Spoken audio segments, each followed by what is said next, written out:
Greetings, guys. In today's video, I'm going to quickly show you guys how we can edit a bunch of images using ZYNG AI, specifically, let's say, human model images, and ready to upload on different e commerce sites. I'm going to take, for example, Amazon, Walmart, and maybe even Etsy, for example, and create a bunch of images for them.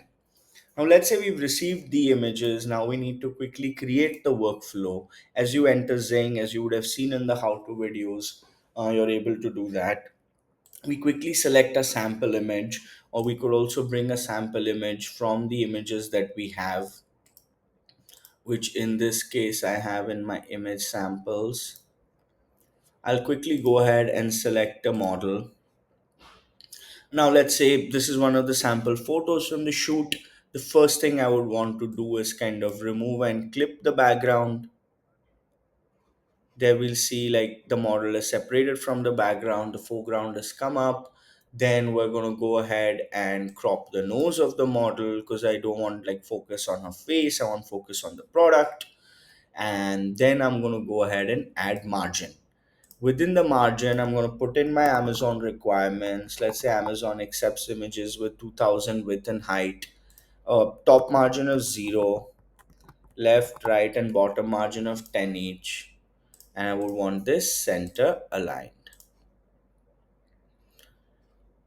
We've done this, and now I'm going to quickly go ahead and either color the background. We can color the background, select white. There, we've created the workflow in less than 30 seconds. I'm going to quickly select my output. Okay, I want 100% JPEG quality output, and I want the DPI, let's say, to be 100. I use the workflow name, save it. We have all the details, and I create the workflow. Now, as soon as I've created the workflow, I can use this workflow, upload my images. I'm going to go ahead and select one, two, three, four, five, let's say six, seven, eight, nine, 10. And yeah, let's say we've selected the 10 images. I can quickly review my workflow here, remove and clip background, cropping the nose, adding the margin, and coloring the background. I've selected the images. I could also upload a full folder if that folder had all the relevant images there, and go ahead and process. As soon as I hit process, you're kind of able to see how quickly the images are processed. All of them are done. We can go ahead and check out all the images right here. What it is able to do, how it is able to give us these results, effectively go ahead and then download them as well. Now, let's say if I want to change the guidelines a little bit for, let's say, Etsy. So, where I would want to use this workflow, and let's say I would want the margin requirements, the width of this to be 1200 by 1200, for example. So I've changed like only one aspect of this, which is the overall dimension of the image.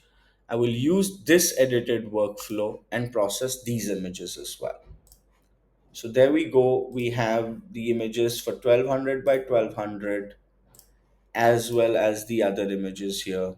I quickly go ahead and download both my folders.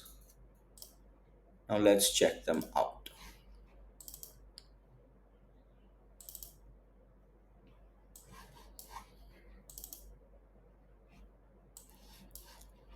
Yeah.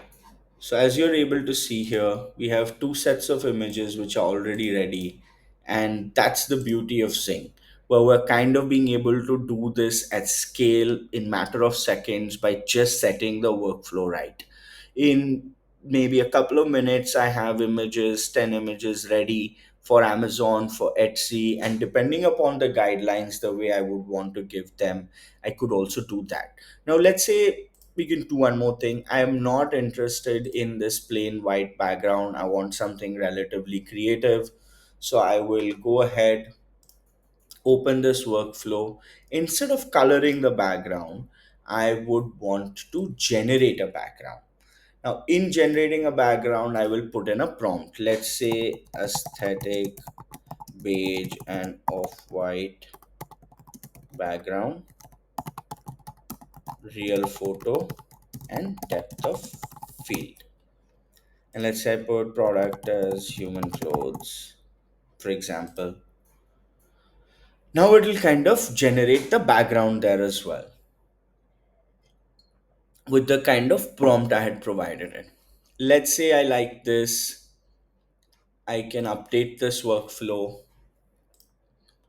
Now I go ahead, use this workflow. We already have those 9 images selected and process.